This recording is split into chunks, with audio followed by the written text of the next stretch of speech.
Now there was a, did you see the dirty tricks that were exposed last week in New Hampshire? Well, which one? There was some phone scripting, false phone scripting that was tied, I believe, back to the Romney campaign.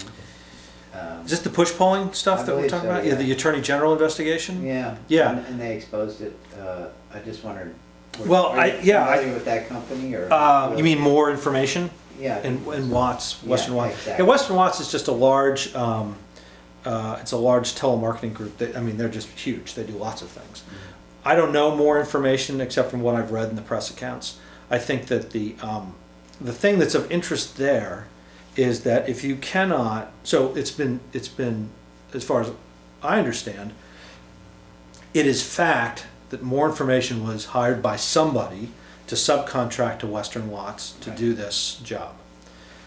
So, someone hired them, we know that. What we don't know is who, and that's interesting that we don't know who, because you have the Federal Election Commission's disclosure reports. Mm-hmm. Now, they did that job in November, and there's a year-end report, which comes out at the end of December. So theoretically, a distribution of more information should be somewhere in those FEC reports, but apparently they're not, because the Attorney General in New Hampshire has looked.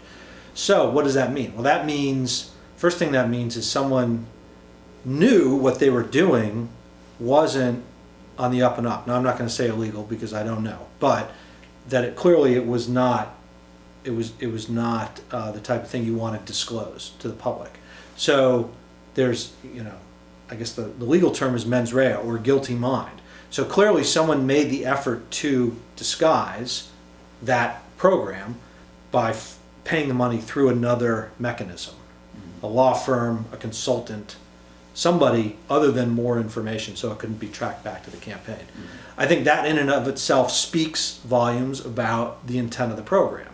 Now, as to who did it, a program like that is fairly sophisticated. There is data collected, even though it's a push poll. There is data collected because you're getting something. You're getting a reaction from a voter that you can use later. It's probably being used right now, somewhere by somebody. So that's a sophisticated thing because it happened in 2 states. So that means money, which rules out a lot of people. In my mind, it rules out Thompson, Huckabee, and I think it rules out McCain because McCain has a record in New Hampshire of how to win that state, and it doesn't involve push polls. It involves retail politics and authenticity, just real shoe leather grunt work, going to town hall meetings and doing what's expected of you as a candidate. So there's no precedent for, and if you're going to be a nation of laws, rule of law, you have to have some predisposition to precedent. So there's no precedent for McCain doing. So really that leaves only 2 candidates, or 2 campaigns in my mind, or some unknown 527 group, which could also be the case. So the Attorney General is looking into it. There's been subpoena issued in cooperation, I think, with the state of Washington. This is all based on what I've read in the press. And someday, somehow, some point, it'll be disclosed who did it. And we'll see if the conspiracy theories are right or wrong about who it was. I also last night sent you a link to a PBS program on dirty tricks. Did you have? I did see it. Yeah, it's about South Carolina. Right. Yeah. And were you familiar with any of those players? Yeah, I wasn't. Well, there's only one that I can recall from what you sent me, a South Carolina consultant. But he did make a good point, which was, I think he kind of pinned it on Lee Atwater, which I thought was kind of dirty in itself. But and for those who don't know, I mean, Lee Atwater is kind of in the pantheon of Republican operatives, campaign managers, and he's also the one who's attributed with the quote regarding Mr. Eagleton about, do you want to elect someone who's been hooked up to jumper cables and that personal attack? Well, and Willie Horton to some degree, yeah, certainly, because that's the 88 presidential campaign. Right. So he kind of pins it on Lee Atwater, who also, kind of recanted all this stuff on his deathbed. But again, I think we had mentioned this earlier. South Carolina it's a rough place for politics. It's a tough one. It is a tough place, and people talk about. I mean, New Jersey's pretty tough too. I mean, I've worked in New Jersey, but I think South Carolina is really tough when it comes to that type of stuff. Whether it is pieces of direct mail about Mitt Romney's belief in polygamy. Yeah. which we've seen recently. But I mean, again, all of that is designed to appeal to people's worst angels. They're kind of the devil on their shoulder. It's in the DNA of the country. I mean, it goes back. It's the history of our country. We're evolving out of that slowly, but and I think that's part of the reason why a Senator Obama campaign is really such a tremendous thing, because it is unadulterated.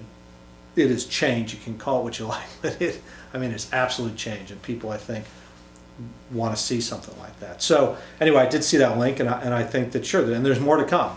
People always get so shocked, dirty tricks, but I mean, what else do you expect? I mean, that's the legacy.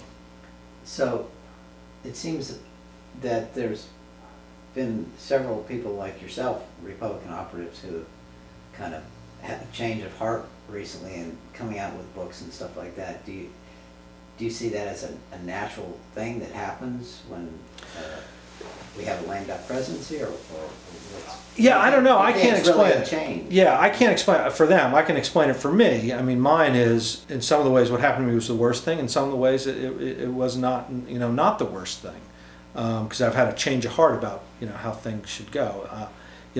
Look, campaigns, as I said before, it's not about morality. But when it's not about morality, that means almost anything goes. And there's no way to put a checks and balances on that thought process. But I do think part of it is, as a former Republican, looking back and just trying to be objective, what happened? Okay, so there was a Republican majority for a little while, a blip on the radar screen, really, a blip in terms of the linear timeline, and now it's gone. And 8 years of Bush, that's the legacy of winning the majority. So that's terrible. And maybe part of the reason is because of some of the tactics that were used. And if that's the case, then maybe in the short term there were gains, but in the long term it was a loss. Because Republicans aren't, they're no better or worse than Democrats in Congress. And by that I mean, the committed, principled people like Henry Hyde, for instance, or Mike Castle, or Fred Upton, and I can go on and I can name lots of them. They're principled guys doing good work, doing what they believe is right for their constituents. And they were, so anyway, my point is, it's not all Republicans. But, so maybe that's what it is. Maybe it's kind of a reflection on, hey, the short-term gain was great, the long-term gain was not so good. But the long-term gain for the country may be good. Could be. It could be. Yeah. I mean, hey, it's that Brandeis quote on campaign finance reform, which is sunlight's the best disinfectant. That's my motivation. Maybe this book can serve as somewhat of a public service and shine a light on some of the grimier corners of politics, and in doing that, maybe clean it up a little bit. I've seen a few other press reviews that come out on your book recently. They seem to be quite favorable. Great. I'm glad to hear it.